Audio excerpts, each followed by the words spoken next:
Ladies and gentlemen, this is the Black Baseball Mixtape podcast. I am your host, Cheats. As always, the podcast is brought to you by the Family Podcast Network. I need you to do me a favor. Go to the Black Baseball Mixtape podcast, anywhere podcasts are available, and please hit the subscribe button. Subscribe, like, rate, and review. I can say with confidence, I can't say we're the only one, but I can say with confidence that we are one of the fastest growing podcasts specifically dedicated to uplifting Black baseball at every level. I can say that with confidence because I know there's not too many out there. So please subscribe, rate, review, share it with your friends. Today's guest is really, really special for a number of reasons. One of the main reasons is that today's guest is the fundamentals coach. He just spent last season as a fundamentals coach for one of my favorite teams, my favorite team growing up, still one of my favorite teams, the Baltimore Orioles. Along with that, he's got a journey and a path that we definitely want to get into. I'm so excited. Troy Marrow, fundamentals coach from the Baltimore Orioles. Welcome to the mixtape. Thank you just for having me on. Just ready to share some stories, have a good time, and just let's get it popping. Let's get it popping, and let's get it started with where you are now. You just spent last season as the fundamentals coach for the Orioles organization. I know that you were a player, played at North Carolina Central University, did a bunch of things. Could you have envisioned being on the field, working with up-and-coming developing superstars for the Baltimore Orioles now? Could you have imagined that, say, even 2 or 3 years ago? No shot. It was actually funny. I was just talking to my girlfriend about that. It's crazy just how things work out in life, I guess you could say, like 3 years ago, think about it, was like the pandemic, right? Absolutely. And I was just coming off the fellowship with the Giants. And I was at the point, I know Tyrone's been on here too, and you can ask him. Yes. I told Tyrone, I was like, Tyrone, like, I need a break from baseball right now. Like, I need a break. And so I was in this space where I was just like, you know what? I'm just going to step away from baseball. I'm going to go on this venture of like doing like nonprofits, just thinking what else do I want in life? Like, do I want to go back to school, get my doctorate? What do I actually want to do? And so it was just funny. I've known Matt Blood, who's our director of player development now for the Orioles. I've known him since 2017. He was actually my first boss out of college when I was in grad school. And he kept bugging me he's like, hey, do you want to get back in pro ball? And actually, I told him no a couple of times, actually.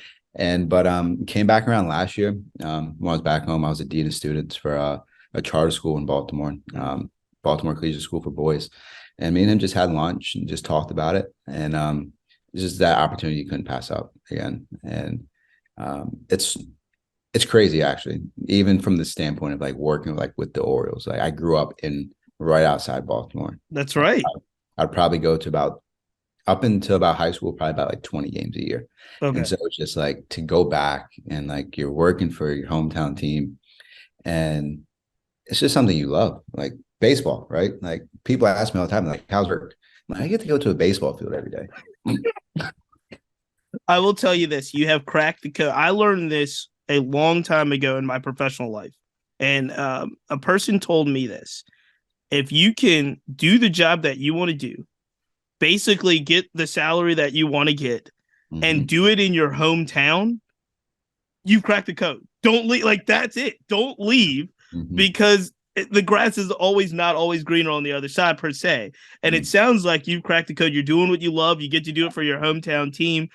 I do want to ask, because a lot of people are going to hear fundamentals coach for the Baltimore Orioles, and they're just not going to know. I'm well versed in baseball, and I don't know what it means. What does that mean? What is your activities as a fundamentals coach? What does that mean? What do you get to do?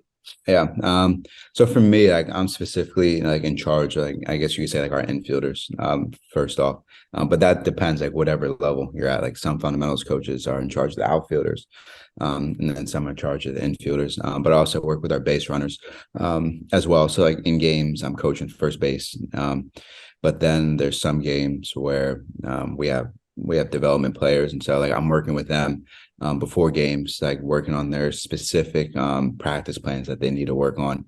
And so it just varies. And so like then in games, I'm in charge of like, I mean, obviously it's gonna change now, but like shifting your infielders around and things like that. So we have our cards. I do what I have to do to shift our guys around.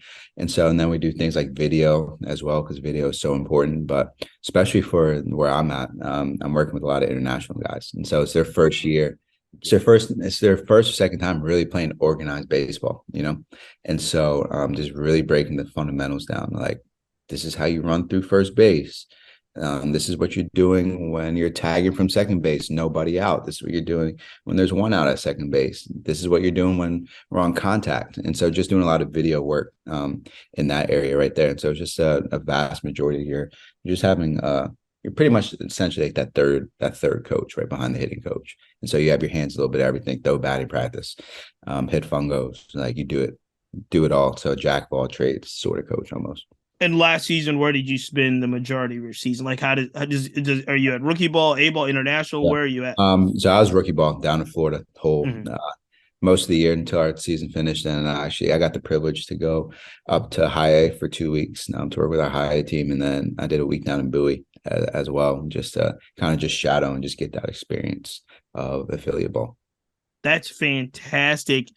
Let me ask you this, because what you're doing now and what you've described, which I'm sure feels natural to you, is on-field teaching.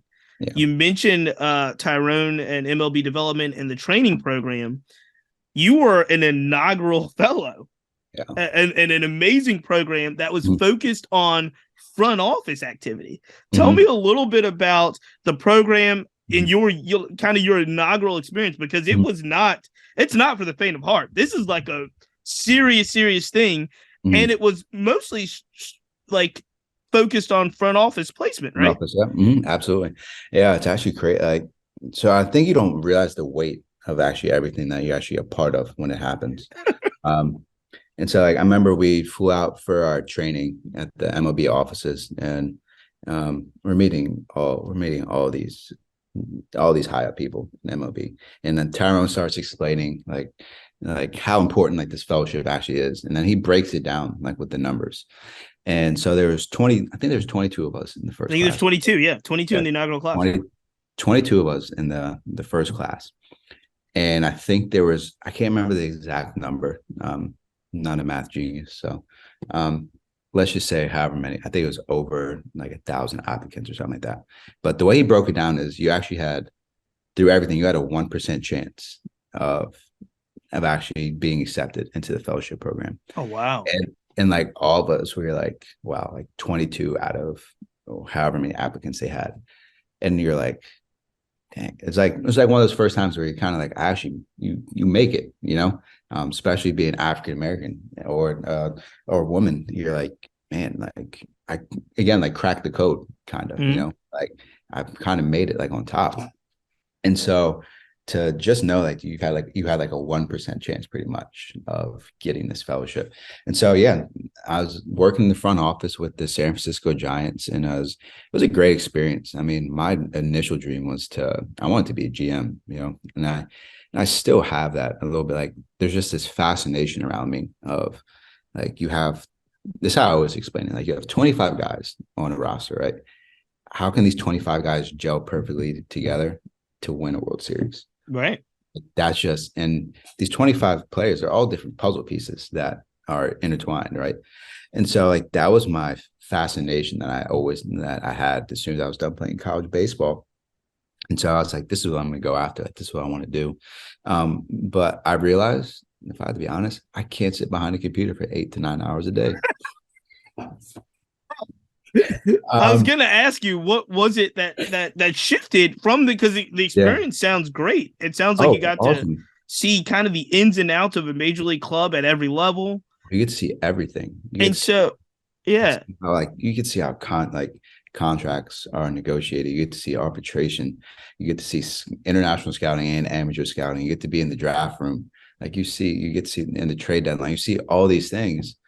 But like I think there's certain how people are wired. I'm like, And then you go into games after that too. And I'm just Sure. like, I'm not meant to be behind a computer. Oh, that's crazy. I love baseball, and I love all the information, like within the scouting, within the contracts. But I'm like, I still need to get my hands on something. Like I need to have a more of a purpose, you know.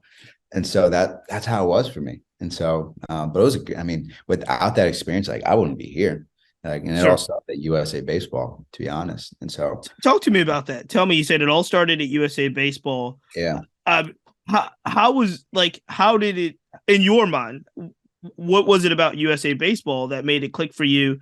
And obviously, to be involved with USA Baseball, it's just an amazing experience. So, how did that come about? And you kind of credit that as a catalyst to kick off your career. yeah. So played at Central. My last year, we can talk about this later too. Tore my ACL, MCL, both my meniscus, my hamstring, my LCL. Tore everything but my PCL in my knee. Mm. And my college coach, Jim Kerner, he's actually at USA Baseball right now, small world. He's like, Troy, he's like, do you want to coach college baseball? I was like, yeah. So was in grad school, and in grad school, you either need an internship or a project. And so me, I like school, but I don't like school that much to write. Just trying to get that master's degree as soon as possible. And so I did a project. So I was at USA Baseball. I was in charge. I was the 18U intern for our 18U national team, direct like for operations. And so like my job was pretty much, it was like 60-40, like office on field, or like 65-35. But it was at that time with my boss, Matt, who is my boss today, which is still crazy to think about.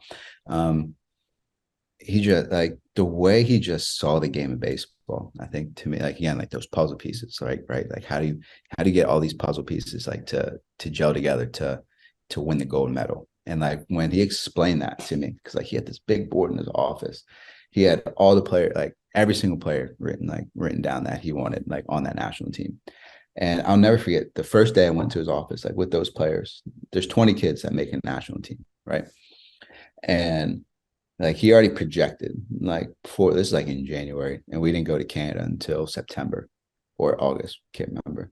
But he had all these kids written down. He probably had like 40 names on the board, had them like in depth chart positions. Mm-hmm. And I think like within the names that are on that board, I want to say like with like what he thought, I think like 16 or 17 of them made the national team. Mm-hmm. And there was like literally like by position, like how he thought it would be too. And it was kind of like for me, like all that clicked, and I was like, there's like this fascinating again, like building these teams. And so that was everything. So I got to do with the Twin the Stars, which now is kind of like what they kind of do like at the was it PDP? I can't remember what event they do. Where they invite the best 18-year-olds in the country to make the national team, but invite the best 80-year-old best 80 the best 80 18 like 16 17 18-year-olds come out to carry. They play for like 5-6 days, and then you're sitting in these meetings, right, like with the coaches that are around. I'm talking about like you have people like I'm sitting like in the same room as like Fred McGriff, Mm-hmm. like Jack Leggett, like Coach Mosiello, that's the head coach at Ohio State now, Andy Stankiewicz, Ricky Mantle, coach at University of Missouri. And you're just sitting like me, like at the time, like I'm sitting around all the Greg Ritchie, who ended up being my boss after USA. Like you're just sitting around and you're around all these people, and you're like, I'm 24 at the time. And I'm like, I'm sitting around these people that have combined together probably like over 100, easily over 100, 150 years Lifetimes of experience. of experience. And I'm just like, I just try to soak everything in at the time, you know. And that just really like drove that passion of like, all right, like I want to be like where they want to be, you know. But also having that realization, like there's still nobody that looks like me exactly, you know. Like Fred played, you know, but there's no coaches that were out there. There's no, I mean, we have who's the GM that just got hired by the Astros, Dana Brown, I believe his name was. yeah. And so it's like even then, it's like you're looking at GMs across baseball. You're like, there's nobody that looks like me. So how do I exactly get there? And so I think being part of USA Baseball, it was like that fire inside of me. Like, this is what I have to do if I want to be the first to do this or be one of the in the top 5, top 10 to do this within baseball, especially being African American. So yeah, that's what it was. It was a crazy experience, and just being around those players too. Like, So that's a great description, especially personally. Um, let me ask you about it, because you've seen baseball at a high level, 4 years in college, which even before your injury, I read the stats. You were on the field since the time you stepped on campus at yeah, Central. I want to say you still might be one of the league leaders of like games played, and yeah, even with an injury. it's a deep wound right now. That's Uh, not kidding. no. You can play. You put it this Yeah, way: you could play. yeah, So yeah. you had the bona fides. You could play. You did. You got to see, like I said, a whole kind of window Mhm, of opportunity in the Giants organization that, let's just face it, tons of people will never see. You got to mhm. see something kind of behind the curtains in the organization of a Major League Baseball franchise that a lot of us will just only have to imagine and fathom. And now and also you got to do the kind of, like you're saying, you're doing the on field development now and working within a club and the organization. So you've seen it all. Yeah. Mhm. What do you identify Mm, as the biggest barriers and challenges for Black participation at all levels? mhm. Well, you've Yeah. seen, I mean, there's different answers for different stages, but if you could Absolutely. pinpoint some things that you would say, if we could just work on doing this a little bit better, Mhm. I may not be, I may not have to be in the top 10 in 2023, right? Of first. Yeah. Yeah, this question, I think you can go so many different ways. Point the opportunity to play baseball and where it is now. You got to think about the cost. It costs a lot of money to get a glove. It costs a lot of money to get a bat. It costs a lot of money to travel. It costs just a lot of money just to play. Mm-hmm. I can go play. I can have my kid go play basketball. You know, I got to get him a pair of shoes. Go play football. All the equipment's already given to him. Mm-hmm.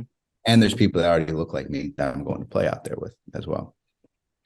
And so within that, if I'm a parent, right, and I'm already struggling, why why am I going to send a kid? Why am I going to send my kid to go play a sport where there's not a lot of people that look like me, right?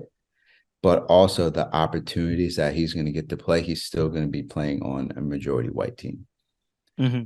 He can be given all um, the bats, the ball, like bats, gloves, whatever it might be. But is this game now I'm going down a different hole? Is this game actually fun for him? Can he Mm-hmm. actually be himself? And That's I think that's yeah, it's something that, I'm a parent, I got to think about the experience that my child's going to have when I'm playing. Let, mm-hmm, with that said, there's players like you. Like, what made it fun for you? yeah, Because the higher you get, the less Black people you see, mm-hmm, and you got to play at pretty high levels yeah, and still get to be around it today. What was it that clicked in you that said, like, I enjoy this? yeah. I don't. It's so fun. I couldn't describe it. I Mm-hmm. think in one, like I'm a competitive person. Right. Um, and I think kind of just once you learn that baseball is a game of failure, especially like when you're a competitive person, like that's what's fun to me. Mm-hmm. Um, because like I can go out there in basketball or football and I can do whatever I want to do, and I can be labeled as a success, usually because my numbers are going to look good, right? And Mm-hmm. it's going to come more natural. If we have to be honest, it's going to come more natural and more easier because I don't think you need to have, and this can be a great topic of debate.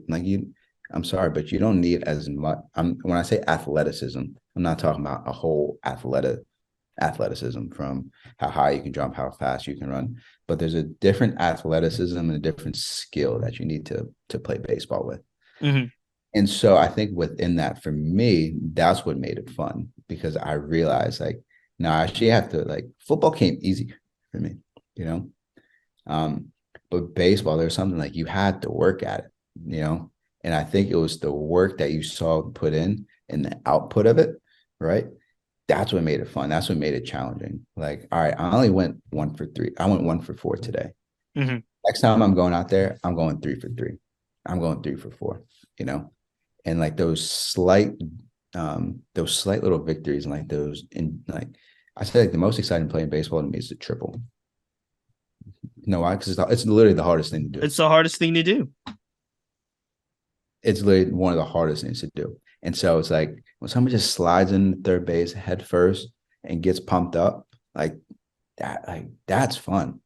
Like, and like, yes, like going in football to knock somebody's head off and like winning, all that. Yeah, score a touchdown is fun. But I don't think there's as much difficulty in doing that. And so I think the way some people just look at fun, like they look at fun more of as like an excitement, like in a hyper focused way. But I think fun for me is just like when things are tough and I'm able to overcome that. That's the fun part. Yeah, I think. To piggyback, I think all the sports in their own way are challenging, right? Yeah. Like there's strategic minds in every sport. Look at the way that Kobe approached basketball wasn't the way that normal people, right? Mhm. like Oh. like normal people don't approach basketball that way, and you can find it in pretty much every sport. Mhm. I think what separates baseball, and I think Deion Sanders was talking about it the other day when he said baseball is the hardest sport he ever played. It's just the grind. Yeah. It's Mhm. that the constant mental grind of Mhm. baseball day in and day out is unlike kind of any other thing that I think people Mhm. really, because it is athletic and there's a lot of athleticism, but the grind in baseball isn't the Oh, grind of my body breaking down as much as oh, it's this mental, like it's I've got to make sure I'm straight anything. every day. Oh yeah. Unparalleled to anything, I think, if you had to be honest. Like, and I think that's what happens with some people. It's like I think your bodies just end up break like because it's so mental, right? But also like you're playing baseball so much, like that is just becomes mental, but then your body just ends up breaking. Like in football, like yes, because you're taking these hits, your body Sure. breaks down. Basketball, you're running up the court, it breaks down. But within that, you're not playing football all year. Even like in high school, right? Or even college, you're not in high school, you're not playing football all year round, right? Even like when you're in youth, you're not playing all year round. Sure. A lot of baseball players, right? Because you realize like if you want to be good at baseball, like right, like yes, you need to play other sports, but how much you have to be able to put into that, it's just not like I can season starts in March, for example, right? Um, I'm not going to start getting ready for my baseball season in February. It's not going to work that way. Right. You're not going to be prepared. No. I'm going to start getting prepared maybe late December, maybe January, but but then we're going to go backwards, right? I'm just coming off a fall ball season that I just had while I was playing football as well. And I was playing summer baseball as well. And so it's this cycle that just keeps on going and going and going and going throughout your life. And so it's just like the amount that you have to put in. It's just like, because like if you don't, unless you're just a God-given talent, right? Like hitting a Sure. baseball, like your time, like you still see it. You see it with our pro guy. Like if you sit out for a certain amount of time, your timing is going to be off. And to get that timing, if you don't have timing in baseball and anything, you're not going to be successful. And so it's that there's just something so It's the meticulous. reps, man. It's the Yeah. reps. It's the mental grind. It's all of it that makes the game great. The stuff that is challenging make the game great, but it is definitely something that takes adjusting Oh to. yeah. Let me ask you about adjustments as well throughout your Absolutely. career. I'm interested because someone that has had the ability to see the executive level and the front office level of the Mhm. game and also be able to see the coaching level and development level on the field. Mhm. It, which one of them, particularly for being a black man, Mhm. did you find kind of more more tougher to navigate? Oh, the front office totally. It was funny. I don't know. I'll say that for the front office totally. I was just telling my sister this. I'm always talking about things, and so I think I was just telling my sister this. Yeah, I was like when I was with the Giants. Like you go into the office every single day, you look around, and I'm like, there is nobody that looks like me here. I think we had our one of our like front desk managers and another lawyer. But like within baseball operations, like I look around, I'm like, oh, it's only me. Great. And I think even more within that, right? Think you got to think things from a micro level as well. Mm-hmm. A lot of baseball teams are in big cities, right? What costs a lot of money to stay there. Mm-hmm. And so to be able to navigate through that, you're almost just like, because I went to HBCU. Like I was in North Carolina where it's very diverse. San Francisco is very diverse as well. But if you have to be honest, it's not more of us, right? We're over there in Oakland, right? Mm-hmm. The Vallejo area. Oakland's getting priced out too. Oakland is Yeah. It's crazy. it's this the sprawling of It's crazy. cost of living out there is crazy. And so for me, it's like you look around, and it's just like, all right, anywhere can I be me? You know, can I be my natural self, the way that God made me be? And whatever that looks like. Do I have somebody that I just can like talk to and vent to? You know, Mm-hmm. like I would like in a way, like it would suck. Like we had mentors like when I was with in the fellowship program, Right. like you're doing it on the phone, you know, like I want to be able to have somebody that I can talk to, right here with me, that's gonna be able to understand, even if it's not even a mentor, even if it's just a coworker, you know. Sure. And I think within then going onto the base, like onto the on field side, and I give Matt Blood the biggest kudos for this. Like he tries to diversify things, you know. Like down in Florida, like our manager is Puerto Rican. Our hitting coach is black. One of our pitching coaches is black. But then you go throughout like the other levels. We have a Dominican manager. We have a Puerto Rican manager. And I think it's just being able to have these avenues where it's just like, if I can turn to somebody, like somebody's gonna get me like what I'm going through, or like what I'm struggling with. Mm-hmm. And so like I think that's definitely one of the things. And so I think as like with everything like Tyrone's doing right now, I think it's gonna allow to give opportunities to African Americans, to women, to be in these front office positions. But it's just not good enough just to hire one of us. We need to hire. Let's get the ball rolling. Like let's hire more, you know. And then like even like within that, right? So I'm going on the spiel right now. No, I like it. Keep it going. Keep it going. So it's like I look at it like, since I had nobody to relate to me, right? Or like you have people that have like this experience for 2-3 years being in the front office and being like, all right, I want to get out, you know, for whatever reasons it might be. How do we retain the African Americans that are in place right now to bring them to higher up positions? Because we have to be honest, there's nobody that looks like me that is an assistant GM or that is a GM, you know, or that is the head of pro scouting or amateur scouting. So like how long am I going to have to work my way up? What's the path? What's the path? Yeah. And it's the same. You hear it all the time. People are going to hire you usually because unfortunately, the way we live in America, the way people hire you is because usually they like you and there's some common ground. Sure.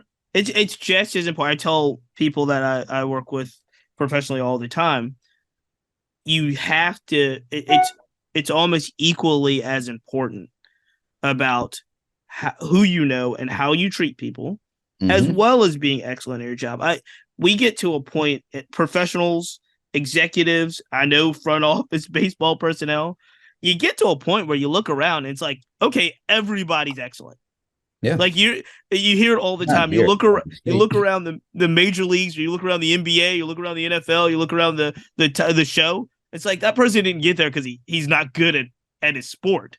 So I look at it almost the same way when you're talking about these front office positions. You look around and you're like, most people can play. And if they can't play and they're there, you can identify that person ASAP. Like that person has no business being here. But what's the other side of that? The other side of that is how well you're able to feel at home, be yourself, network, get comfortable with people, your colleagues, your higher ups. And I think that is a challenge Mhm. that Black Americans face, especially when you're looking at top level of sports, because it's the further you go up, the more you look around, and it's just less people you can relate to. Mhm. And I think we don't really put that in perspective enough about how difficult that challenge is. Mhm. And flip it on to the on the field stuff. It's also a very similar scenario for young Black kids playing. Playing. You know, Yep. by the time they get to their travel ball team, they're looking around. There's not a lot of players that they can relate to on a lot of those teams, and especially if they're playing top level college division. We were just talking about Division I college baseball, top Division I college baseball. You look around, there might be, you know, some the teams that do it well, they Mhm. may have 4 or 5 Black players on a team of 25, 30, right? Shout out to Tim Corbin at Vanderbilt. Yeah, absolutely. But that's those, Yeah. we're those are it's not a scenario like you would see at the top levels of the game at other sports, right? So I think that makes it challenging for a lot of folks to succeed. So the kind of silver lining about this, coach, is that the players that we do see, they're succeeding almost in spite of, not Mhm. like with a lot, like there is support, and there is Gotcha. organizations and people doing wonderful things, but there's a lot that they have to get to. So I know when I see uh a Troy Marrow there, that guy's been battle tested, he's through it, and it's going to be he's got all the skills. um it's just an interesting scenario. I'm fascinated, coach, by what you've been through, what you're going through, and how you're succeeding, because let's not forget, you're you're about to start another season here as a coach for a Major League Baseball organization. That is awesome. That is really, really good stuff.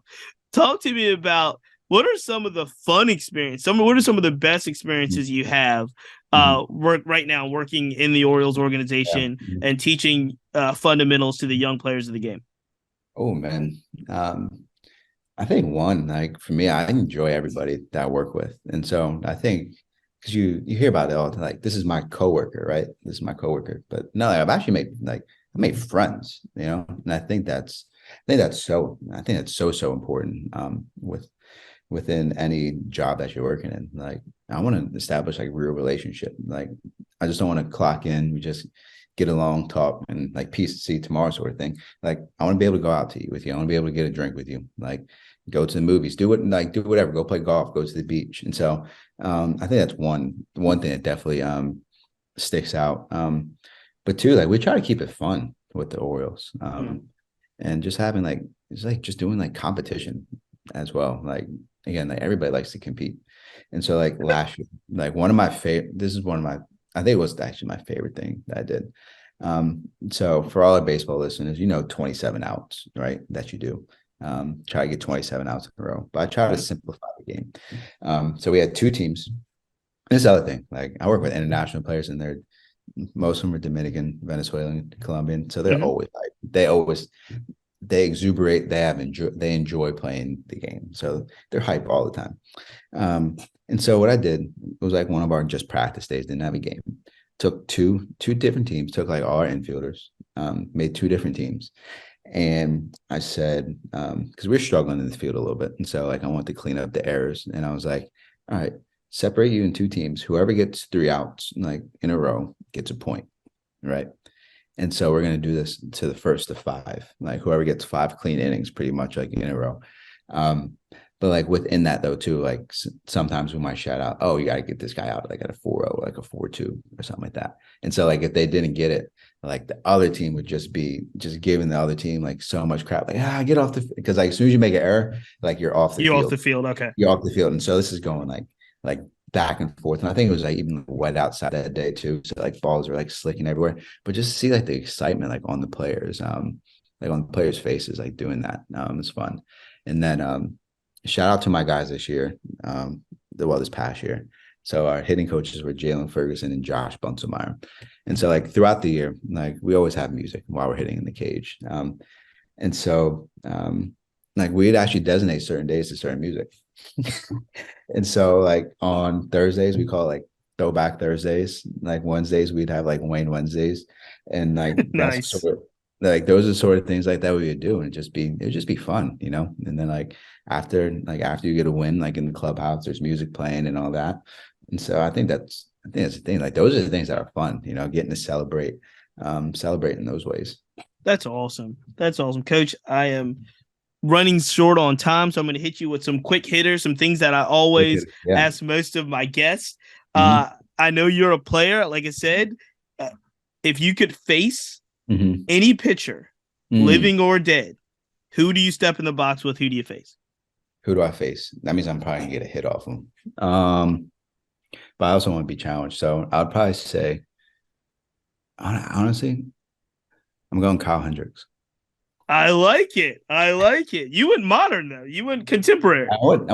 I mean, doesn't throw super hard and can give myself a chance, but still has nasty stuff at the same time. So, You talked a little bit about this off the air, but I'm going to ask you on the air because I always liked growing up. Who are the players that you wanted to see? Who's your favorite player of all time? oh, Derek Jeter, hands down. This is Derek, two. I've done like 20 interviews. This is the second Jeter. I've got some good um, Jeters. Derek Jeter. I mean, I never got to see him play, but Jackie Robinson. Mhm. Yeah, I wore 40 until I wore two growing up, and then 14. Then, like once I started really learning about Jackie Robinson, once I was around, I think I was like 10. Like really being able to understand, just fell in love with Jackie Robinson. So Jeter and Jackie, for sure. And I mean, I could go on and on. Ken Griffey. Actually loved Albert Bell, Yeah, Robbie he's great. What's not to like? Yeah, Robbie Alomar, man. Even growing up a Yankees fan, I love Mo Vaughn, to be honest with you. Ooh, that's a good one. It's Yeah, almost a little. Look, that's get close to the line there for a Yankee fan. yeah. Close to the line. So just anybody that played the game the right way. I mean, I still think Barry Bonds played the game the right way. Hate me, hate me. Now, But I'm a Bonds huge um, Bonds fan. Huge Bonds fan. yeah, man. Would you rather be Mhm, uh would you rather be a head coach now? I'm going to adjust this question because mhm, the normal question is, would you rather be a GM of a club or commissioner of baseball? For you, mhm, I'm going to say, would you rather be GM for a club mhm. or a head coach for a Major League Baseball team? Wow. They don't want to be a manager. Yeah, You are on the field now. You've gone full yeah, away from the front office on the field. yeah. I think I'd be a manager. Just to have that chance to win a World Series, Yeah. just to host that trophy, you know, and go to the What ground with the guys.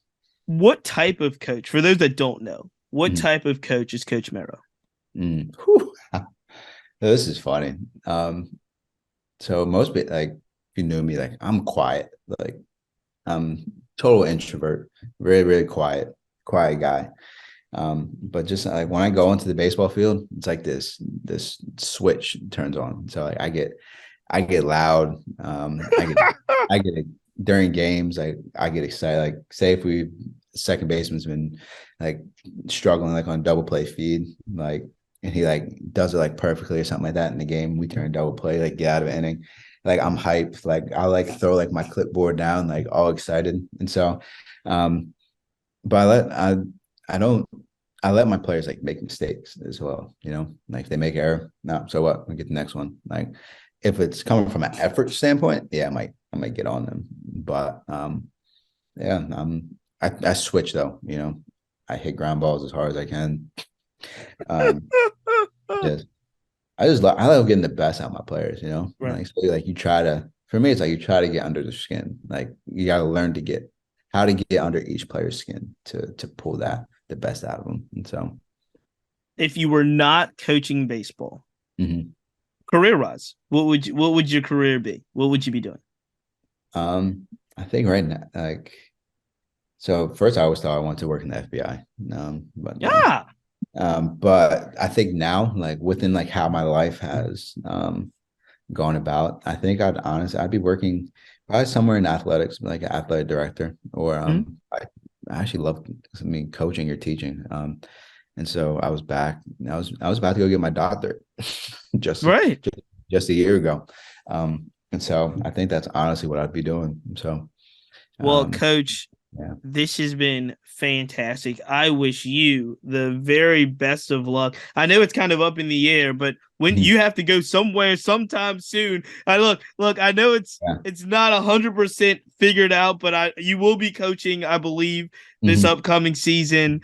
And you'll have to kind of would do you go to like spring training, or all of this is still up in the air? Yeah, everybody goes. So they have major league spring training, minor league spring training. Okay. So we'll be at minor league spring training sooner than I can blink, probably. Awesome. Well, Coach, we wish you the best of luck. For folks that want to follow Coach Marrow, I know you're on Instagram. Tell people where to follow you. I think I always tell people, I honestly forget. I think it's at Troy Marrow, and I think that's it. We'll put it up. We'll put it up on the show. I will say that your journey, just from everything from playing in high school, playing at an HBCU, doing the fellowship program that puts you in the Giants organization, leaving that, and then being in education and being with kids, and then coming back, like you said, and not to mention USA Baseball, your story, Coach, is one that you're good at telling, and you should tell it as often as you can, because other folks need to know that a Coach Marrow exists, and they can take this path because you did, and they can be successful because you were. So I know the journey's not done. You have a lot more to do. I'm going to be watching really closely, but I wish you the very best, Coach, as we continue on, man. You've been awesome.